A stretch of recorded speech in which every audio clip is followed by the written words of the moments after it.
I've been to Paris quite a few times, but on this trip I wanted to see how it was for a solo traveller, and would I have a good time on my own in the City of Love. I booked a hotel in the second arrondissement, which was reasonably priced, but at the same time still walkable to the city centre. The second arrondissement is the smallest district in Paris. North of the first arrondissement, where many of the main attractions are, it is longer from east to west than it is high from north to south. On the west side is Opera, on the north, Bonne Nouvelle, with Saint-Denis on the northeast corner. To the south of it is Les Halles, just over in the first arrondissement. When I arrived it was raining, but fortunately I brought an umbrella, so I could explore the streets around my hotel.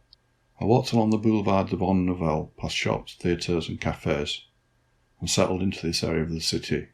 I hadn't been there before. Down some of the side streets were fine buildings and street art, and I enjoyed exploring this part of the city, which seemed more for locals than for tourists.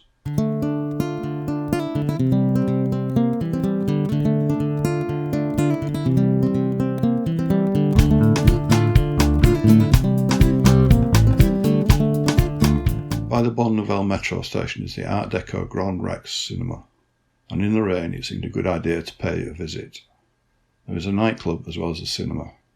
My showing was an infinity screen rather than the main auditorium, but it was a cool little Art Deco room with great lighting and well worth seeing.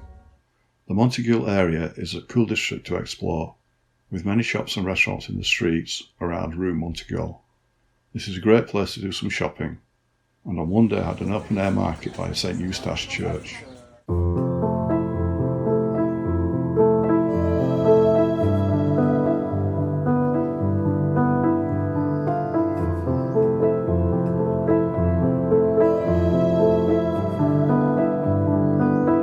The Sentier area is known for its textiles, and you can still find some textile shops there. The Rue Sainte-Anne area has many Japanese restaurants if you like Japanese food, and I found a Brazilian restaurant called Rodizio near my hotel for my first taste of Brazilian food. Also walkable is Republic, known for political demonstrations, and in the opposite direction, the famous Opera. Opera is a magnificent building. I didn't see a show but admired the exterior and people watched in the square in front. The front facade was under refurbishment, but many people were visiting for the opera and ballet. The second arrondissement has many passages, and also some in the ninth. There are 21 in total still existing. They are definitely worth hunting out, even if you only see 2 or 3. Each has its own character, with different shops, hotels and restaurants. They are a beautiful reminder of old Paris, and are a highlight of the area.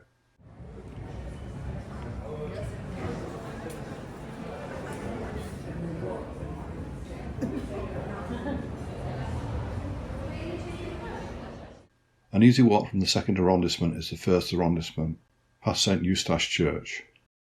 The church is a mix of Gothic, Renaissance and classical styles, and is one of Paris's most visited churches. Next to this is Les Halles, with other impressive buildings such as the Stock Exchange, which houses a collection of Pinot art. There is also the famous Au Pied de Cochon restaurant, where you can sample pig's trotters, if that's to your taste, or many other French dishes. I couldn't visit Paris without seeing the Seine, and this was about a 20-minute walk from my hotel by Saint-Denis. The Seine is the heart of Paris and has some of the most beautiful bridges in the world. As I walked its banks I thought about the fact that I'd never been on a boat on it. An idea was forming. But for now I was happy to do the tourist thing, see the sights along its northern bank such as the Louvre with its glass pyramid, and spend some time with the many thousands of visitors this area gets each day. In the back courtyard of the Louvre, the crowds thinned out a bit, and again I saw statues of naked ladies, this time built into the stone facades. One in particular looked really pissed about something. She looked Egyptian. Maybe she just really didn't like getting naked. I didn't go into the Louvre as I'd been there before, and you really need to spend several hours in there to do it justice. There is so much to see.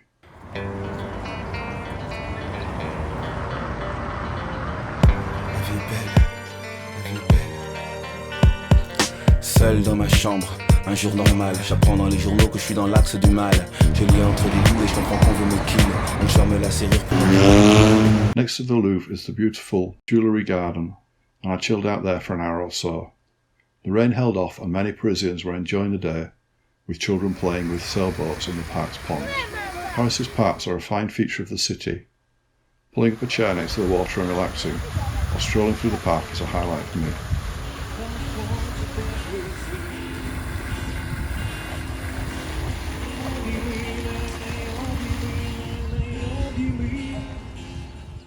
From here, the left bank isn't far, just past Notre Dame on the other side of the river. This famous area has markets, buskers, street vendors, and a small park with beautiful bushes and trees, as well as the incredible cathedral being rebuilt next to it.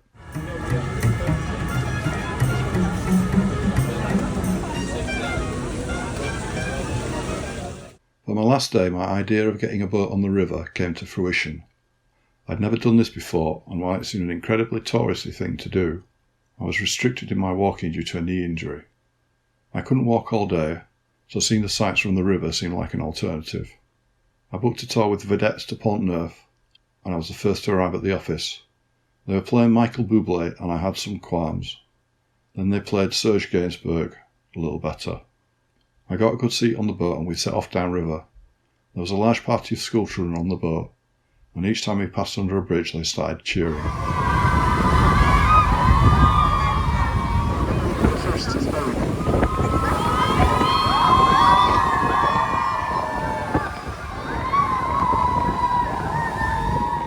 Everyone was laughing and we were all having a good time. The guide was explaining what we were seeing to the left and right, such as the Orsay clock misdesign, but I think most people were happy just to be chilling on the river, with it and the sights on the banks easing by.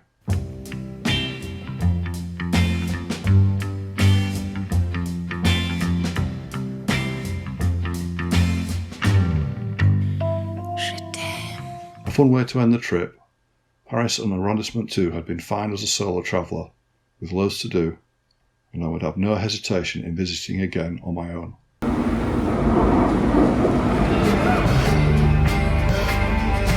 Moi, lorsque j'ai connu Clyde autrefois, c'était un gars loyal, honnête et droit. Il faut croire que c'est la société qui m'a défini.